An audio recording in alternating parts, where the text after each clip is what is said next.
So there were quite a number of drivers who got penalties handed to them after Piqua. That's right, Scott, the M&J and Riggs teams were hit especially hard. Harry Enola, Kevin Monroe, Taylor Brillin, and Brenda Riggs will be going to the rear of the field in their respective races. Brillin and Riggs were also penalized 50 points each. Riggs for causing numerous collisions in the race, and Brillin for what I understand was intentionally spinning Kiriki Hitsuno in the pit lane.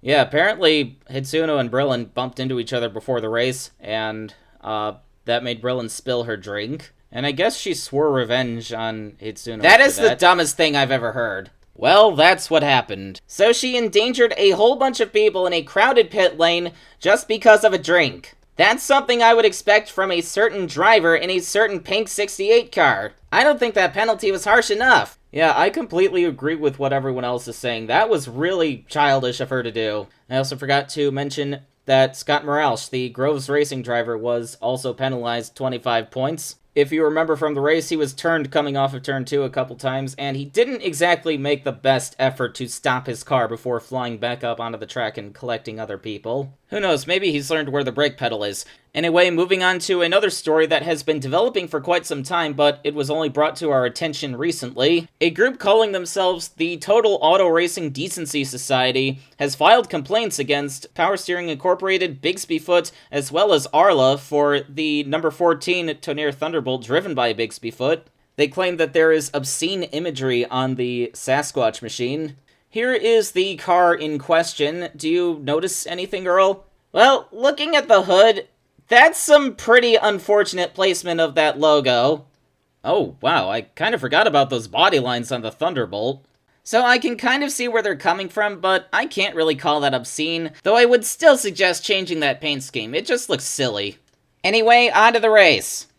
The Cromwell Pole Award for round number 1 goes to Kurt Walker. Walker scaled back to a part-time schedule this year, and he's only making his second start of the season, but he's showing the speed that he had about 10 years ago when he was winning races left and right. I think scaling back could turn out to be a very good idea for Walker. I know it did a lot of good for Cody Richards. He won his first race after he started running fewer races. First caution came out on lap 2 as Seiju Dejiao gets up on Ali Riggs in turn 3. Riggs gets propped up on the wall, and Dejiao collects several more cars. You see Eichholz, Pearson, Grant, and I think Trey Ashby got turned around in the 12. Let's take a look at the aerial shot. Looks like Dejiao was just way too ambitious, got up into the 19 car, and that's what sets everything off. Oh, someone came barreling through there. I think it may have been the 45 of Enola.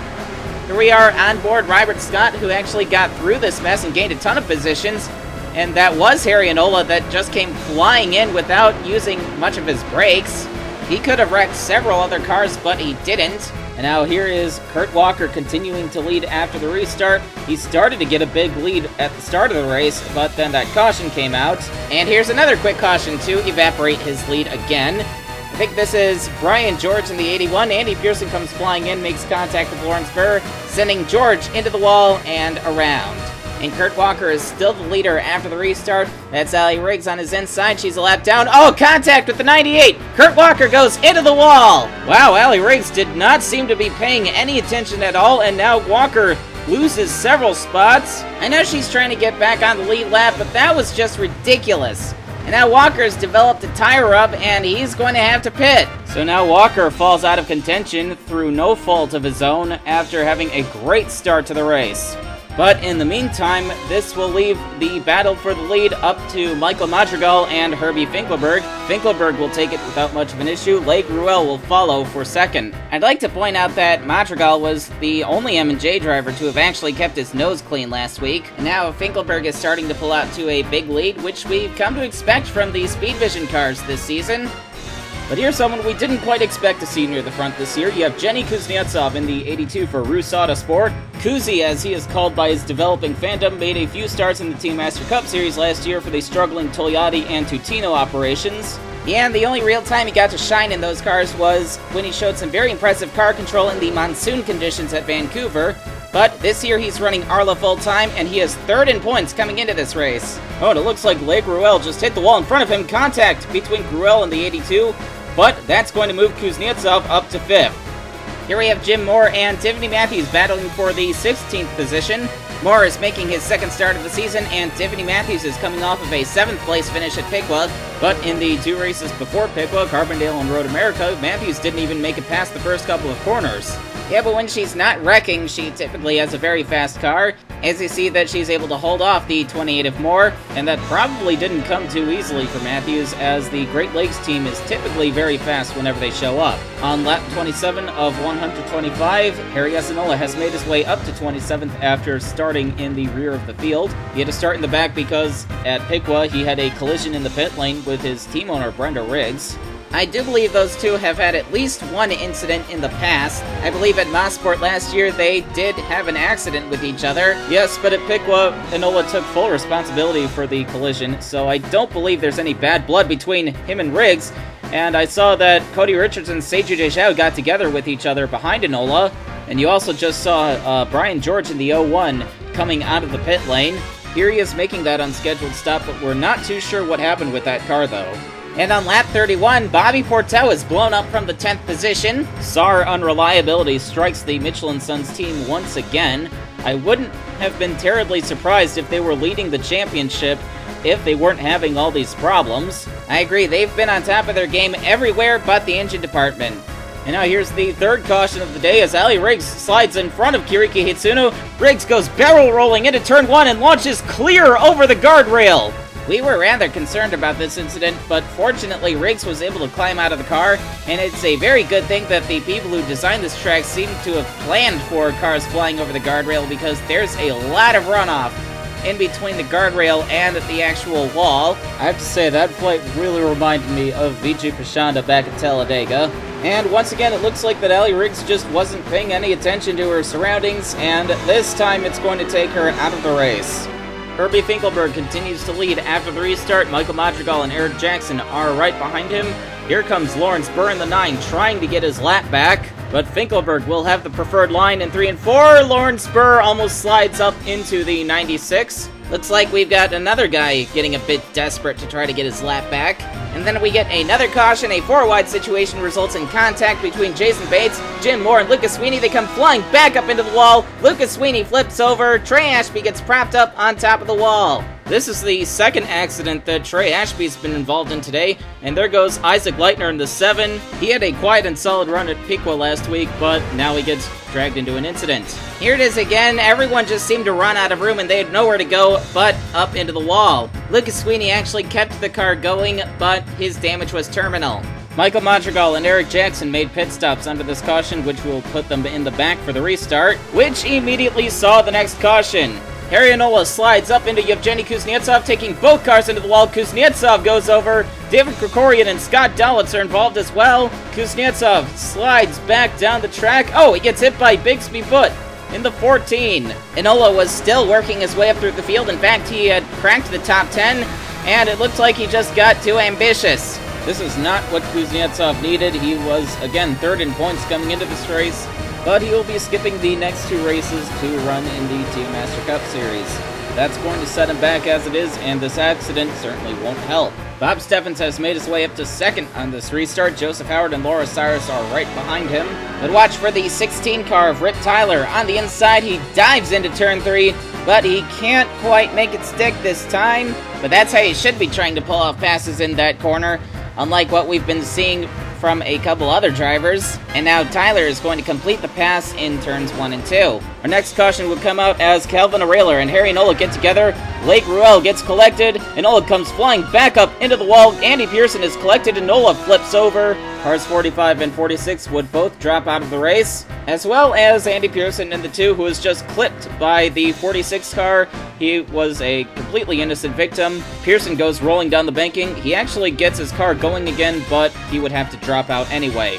And that's a shame, because Pearson's been having some very good finishes this season, so this is going to really set him back.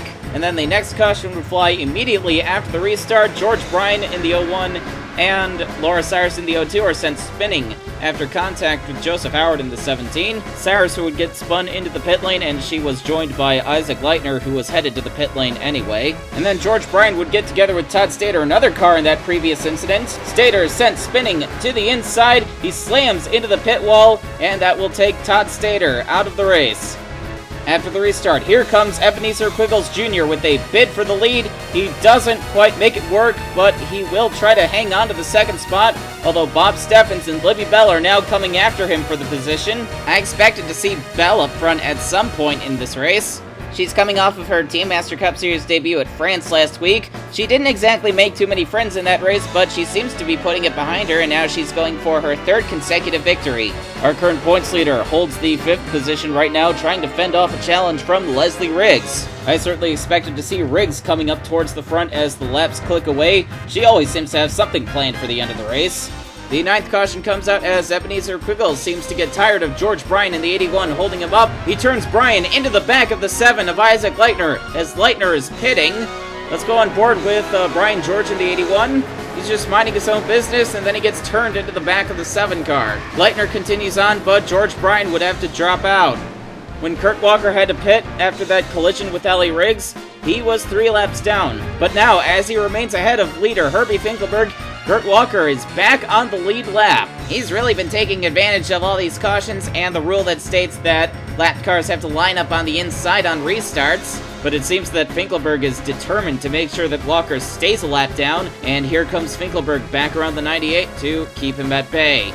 But I don't think we can count out Kurt Walker. Remember last year at Appleton when he cut a tire and had to pit under green as well? He fell 2 laps down, but when he came back out, he cut through just about the entire field to eliminate one of those laps, and he did that without the help of cautions. Here are the 2 Piqua winners, Libby Bell and Rybert Scott, running 6th and 7th. Both Bell and Scott have not qualified too well, but they found themselves towards the front near the end of this race. We talked about Bell earlier, but Scott seems to be developing a knack of finding his way up towards the front in races filled with attrition, although he was just passed for 7th by Joseph Howard. David Krikorian and Michael Madrigal right behind Scott round out the top 10. In the meantime, Herbie Finkelberg continues to pull away from the rest of the field. Oh, here comes Isaac Leitner, contact with the 96 car, and that could have been a complete disaster for Herbie Finkelberg, and Isaac Leitner continues to hold him up as Ebenezer Quiggles slips by for the lead. So I guess this was a disaster for Finkelberg after all. He didn't crash, but he just lost a lot of ground to Quiggles thanks to a lapped car. Leitner's been in and out of the pits all day, and I'm pretty sure that the only reason he hasn't dropped out was because if he did, he wouldn't get any points at all. Yes, for those who are not aware, starting with this season, you have to finish the race if you want to get any points at all. And I think that's going to do more harm than good, because it'll lead to drivers running around with damaged cars that have no business being out there at all. Anyway, Kurt Walker has once again gotten around the leader and is back on the tail end of the lead lap. Quiggles hasn't made any serious attempts to get around Walker. I think he knows that he has a huge lead, and so he can afford to lay back a bit. Leslie Riggs is having a very comfortable run in the 6th position. I'd say she's been having a very good return to competition ever since her crash in the Master Cup race at Daytona, and I think she's just blown up. That's another star that's gone up in smoke today. Riggs was having a fantastic run. This is definitely not what she needed, and this will bring out the 10th and final caution of the day with just 10 laps to go. And here is Quiggles leading on the final restart. He's got Herbie Finkelberg and the 2 PSI cars breathing down his neck. And Quiggles got an excellent start. No one is able to challenge him yet. I know Herbie Finkelberg dominated much of the race, but he wasn't able to get by Kurt Walker until Walker was stuffed into the wall. Oh, Quiggles leaves the lane open. Here comes Finkelberg. And Finkelberg gets his nose on him coming into turn 1. Wow, Quiggles really seemed to give up there. No, I don't think so. Here he comes back around the outside of Finkelberg into turn 3, and we know the outside line is preferred there. And Quiggles rockets by the 96 car. Rip Tyler follows him for the 2nd spot. The white flag is out, and here comes Tyler looking to the inside of the Division by 0 car. They head off into 3. Quiggles is in the better position, but Tyler makes an aggressive dive and almost into the side of Quiggles. And Quiggles powers back around to take his first ARLA Elite Series victory. That was a very spirited charge by Rip Tyler at the end of the race, and might I say, a very crafty maneuver around the outside of Herbie Finkelberg, but it just wasn't enough. Finkelberg locks up the 5 bonus points for the most laps led, but he dominated most of the race and lost the lead after getting held up behind a lapped car. Isaac Leitner wasn't the only lapped car being a nuisance out there, I can tell you that. Anyway, Bob Steffens brings home his best finish of this season. Libby Bell didn't get her third consecutive win, but she still places a very solid 5th. David Krikorian is 6th. Joseph Howard finishes 7th. A very good run for the MRD Motorsports team. Michael Madrigal finishes a quiet 8th after starting 2nd. And I think Madrigal's been one of the better M&J drivers out there in recent weeks. Hopefully the rest of that team can follow his example and get their act together. Laura Sires finishes 9th, and then Jim Moore rounds out the top 10. He snuck in there after hovering around the top 15 for most of the day. And now let's move on to round number 2, where Bill Tissem has taken the Cromwell Pole Award in the Team Thunder Tonnerre, and I believe that's the factory team for Tonnerre. I'm kind of surprised it's not Power Steering Incorporated, to be honest. But Tissem's lead isn't safe as Kyle Gaffigan challenges for the lead on the first lap of the race, so he may have made some contact with the 07 in that aggressive dive, but the caution came out on the first lap as Nick Howard turns around Francis Grotti. This week's driver of the Empire car, Kelly Splicin in the 42, gets turned around as well, and Ben Atkins goes for a slide, and Nick Howard runs right into the 84. I guess I'm asking for too much when I expect people to not wreck on the first lap. Moving on, Ashley Tucker challenges Kyle Gaffigan for the 2nd spot, but that doesn't quite work out. You see Tyson Lautenschlager lurking back in the 4th position, and Namimura is 5th. On lap 13, Derek Dudding in car 68 has already fallen a lap down to Bill Tissem, and he has already been in the wall quite a few times. I believe Dudding's teammate AJ Young has been in the wall a few times as well. And here is AJ Young in the 02, and we catch him actually going into the wall. There's a reason he was chased out of the series when he first appeared 10 years ago, and it doesn't look like that he has improved all that much. Here is Carlo DePreto making his first ARLA Elite Series start. He makes a trip up into the wall as well, but he has not been into the wall as frequently as Derek Dudding and AJ Young. DePreto competes in the Dash Cup Series over in Europe, and he has made a trip to the United States to run a few races in this 26 car for MRD Motorsports. And while we were talking about DePreto, the second caution of the race came out, and Derek Dudding slides up into Ryan Raffet, making his first ARLA Elite Series start. Raffet slides up the wall and rolls down the banking, but Raffet seems to shrug it off and gets the 61 car going again. But here comes Benji Flynn, he slams into the back of the 61 car. Raffet is sent rolling again, he collects Patrick Henderson and Phil Summers in the 09. Raffet spins down turn 1 on his roof. AJ Young in the 02 slams into him as well. That turned into a big accident in a hurry, didn't it? Here we are on board with Flynn, and it looks like Raffet was just driving right across the racetrack, not paying any attention to the traffic that was coming. Now let's take a look at the aerial shot. Derek Dudding washes up into the 61 car, but I suppose I can't be surprised at that. Anyway, Raffet rides up the wall and does a very lazy roll down the banking. Now he gets going again, and it looks like he's trying to get to the inside, but he seems to forget that the oncoming cars are solid objects, and so he takes out a few innocent people in the process. Bill Tissem gave up the lead to pit under that caution. Ashley Tucker is the leader on the restart. Paul Lyons in the 54 and Carla DePreto in the 26 are the last cars on the lead lap. And Mura's really breathing down Tucker's neck, as Tucker has quite a bit of lap traffic to navigate through. It looks like she's trying to thread the needle in between DePreto and Derek Dudding, and then she shoots back to the inside. In the meantime, Kyle Gaffigan gets around Namimura for the 2nd spot, but here comes Alex Carson. He has the exact same idea. Oh, Derek Dudding's in the wall! So here's a look back at Dudding holding up the 39. He really washes up the track in turn 2, and then he bounces back into Scott Morales in the 78, and Dudding will hit the inside wall.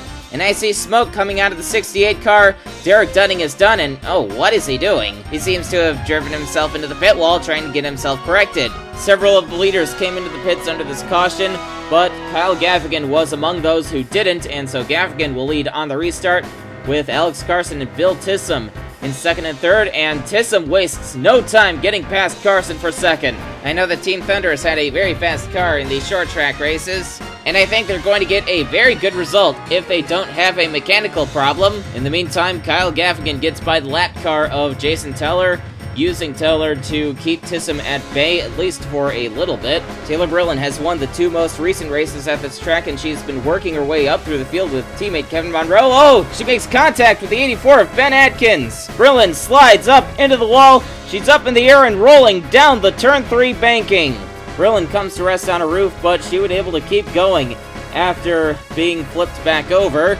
I can't defend her driving last week, but I can't say that was Brillin's fault this time around. It looked like Atkins just slid up in front of her and triggered this whole mess. And if you look behind Monroe, there were a couple other cars that piled in, Holden Roberts in the 55, and then Ashley Tucker in the 57, who was having a great run until she had to pit. Speaking of pitting, Kyle Gaffigan had to stop during that caution, handing the lead back to Bill Tissam, who now faces competition from Casey Campbell in the 10. I'm surprised to see Mac Ryland up in third right now. That 86X team has not done too much this season, although they have had the occasional bright spot. As you might have seen, the caution came out again immediately after the restart, and Taylor Brillin turns around the extremely slow Lane Cranston in the 114. Now come on, I think the last thing you'd want to do when you're trying to redeem yourself is get into two separate incidents. And now we have another caution immediately after that restart, as contact between Tyson Lautenschlager and Edwin Schwartzlowski sends Gary D'Souza in the 149 up into the wall. The next restart wasn't much better. Jessica Graham in the 59 and Zachary Zins in the 99 are going to get together, which sends Graham spinning to the inside. However, Graham does not hit anything, and she keeps going. Nothing seems to be going right for Jessica Graham this year. I believe that Piqua was the first race that she actually finished. On the next restart, Alex Carson is going to get into the back of Kelly Splicen in the 42. She gets turned into the back of the 65 car, taking the 56 of Nicole Moreno into the wall as well. And I think Splicen also got clipped by her teammate Greg Woodard. I'm sure Terra International Motorsports would like to forget this day. All three of their cars have been involved in accidents. After the restart, Bill Tissam and Casey Campbell duel for the lead, but Bill Tissam has the preferred line in turns 1 and 2, and Tissam takes the lead without much of a fight from Casey Campbell. The 9th caution came out just a couple of laps after the restart. More bad luck for Jessica Graham as the lap car of Jason Teller sweeps up into Gary D'Souza, taking Graham up into the wall, and Graham is going to end up propped on top of the guardrail. Looks like we've got more lap cars being a nuisance, but Teller wasn't even fighting to get back on the lead lap, so I don't know why he was driving like that. And now here's Zachary Zins getting together with Jarko Forsström, taking both cars into the wall. Kyle Gaffigan and Paul Lyons were collected as well. They were both having good runs, and especially so for Lyons. He brought that Team Bird car up into the top 15. Lyons would have to drop out of the race, but Kyle Gaffigan continued on without too much of a problem. It looked like Zins slid up to try to block Jarko Forsström. They were fighting for position, but Zins did a pretty half-hearted job at blocking Forsström, and so he kind of just slid up across his bumper. Ricky Navarro restarted in the 4th spot, but he's making a huge charge up through turns 1 and 2. He's already alongside Bill Tissam, but he's got that lap traffic in front of him. Navarro makes an aggressive dive. He makes contact with Carla De Preto, and Bill Tissam rockets back around, with Casey Campbell following for second. And now Campbell makes a bid for the lead as Navarro comes under attack from Mac Ryland. I think Navarro's shaping up to have a great season after competing in this series for so long. He had that 2nd place finish at Road America a couple weeks ago, but he has only one victory in this series, which came at Daytona in 2005. Although he is good friends with the Riggs family, so he's been able to stick around with that team, and now this year I think he could finally show what he is capable of with that SAR power. Besides blowing up, that is. James West in the 69 is also having a great run today. West does not consider himself to be a front runner in this series, but we can always count on him to occasionally pull out a decent result. There are rumors circulating that this may be his last year in the series, so it looks like he's really trying to make it count. He had that 4th place finish at Daytona, and he's really fighting to try to match that, as you probably saw by that ambitious maneuver he tried to put on Namimura. But that's going to put him under attack from Alex Carson and Kyle Gaffigan, who was involved in that last accident. In the meantime, Bill Tissam continues to extend his lead over Casey Campbell. We get our 10th and final caution as Greg Woodard slides up in front of Namimura, taking both cars into the wall and sending Woodard sliding down the banking. Oh, he gets hit by James West, and more cars are coming. Scott Morales in the 78 piles into the 41 as well. Jessica Graham, with nowhere to go, taps the 69 car, and Greg Woodard was a lap down. I'm really tired of pointing out the lack of courtesy that the lap cars are showing to the leaders today. Yeah, that does seem to be quite a problem today. Moving on, Philip Borland in the Math Motors car has just taken 2nd from Casey Campbell. That small team is only going full-time this year, and before that, they were never running up front. but Vijay Pashanda's done a great job for them this year, and it looks like it'll be the same for Philip Borland. And here are a couple other small teams that definitely deserve a shout out. Barton Sandy in the 999 and Mac Ryland in the 86X running 4th and 5th. Although they've got the Pearson Sweeney car of Alex Carson breathing down their necks. Sandy and Ryland have been having some solid runs in their first full ARLA seasons, but they've never been as high up in the order as they have been today. Nikos Kostopoulos in the 728 is looking to have another top 10 finish. Kostopoulos got his first top 10 at Carbondale, which is another short track, so maybe it's these kinds of venues that the Garcia Aragon Motorsports team will shine. Alex Carson has gotten around Mac Ryland and Barton Sandy, and now he is challenging for the second position with Philip Borland and Casey Campbell. Carson only has 2 victories in this series. His first came in 2007 and the other in 2009, so he is definitely very hungry for another win. He's definitely been coming up through the field like he is. But during the final laps, nobody was able to challenge Bill Tissam. The Tenaire Thunderbolt will hold out on him, and he comes across the line to take his first victory. At 40 years of age, Bill Tissam is the oldest driver in the rookie class, and today he gives Team Thunder their first victory since 2008 at the treacherous Grand Detour Raceway. Philip Borland gets his best career finish, and he ties the best finish for Math Motors. He was able to get around Alex Carson and Casey Campbell in the final laps. Mac Ryland and Barton Sandy were able to hang on to the 5th and 6th positions. Kyle Gaffigan finishes 7th with a damaged car. The handling on Ricky Navarro's car seemed to fall off a little bit in the closing laps, but he still pulls out a solid 8th place. Nikos Kostopoulos gets another top 10 for Garcia Aragon Motorsports, and Namimura actually dropped a cylinder in the closing laps, but she still finished 10th, although she was the first car 1 lap down. Let me tell you, Kurt Walker's team has needed a result like that after all the horrific luck they've had this season. And now here are the point standings leaving the FABricators 250. Herbie Finkelberg finished better than Libby Bell, eating into her lead just a little bit. And then Bell is a whopping 101 points ahead of Casey Campbell. I have a feeling that Bell and Finkelberg are shaping up to be the ones to beat this year. David Krikorian, Herbie Finkelberg's teammate and car owner, is 4th, 106 points back. Rybert Scott is 5th. Ebenezer Quiggles moves up to 6th with his victory. Ricky Navarro 7th. Laura Cyrus is 8th. Eric Jackson and Calvin Arailer didn't do much today. They finished 11th and 19th in their race respectively, but they hang on to their spots in the top 10. Joseph Howard is 11th. He is the highest placed MRD driver in the standings. We know that MRD owner Tom Delgado is not happy with how his team's season has been going this year. Alex Carson is 12th. Yevgeny Kuznetsov has fallen 10 spots after his accident, and he's probably going to fall even further because he will be skipping the Canadian races. That's right, Kuznetsov will be attempting the Karyala Grand Prix and the Round of Russia in the TM Master Cup Series. I understand that Arla has formally discouraged drivers from skipping races to go run in Europe. Yeah, but if they want to, then I guess that's their business. Andy Pearson has fallen to 14th after getting into an incident. Bigsby Foot is 15th. Tyson Lautenschlager 16th. Rick Tyler 17th. Ashley Tucker is 18th. She also had problems during today's race. Leigh Gruel is 19th. And then Scott Dalitz rounds out the top 20.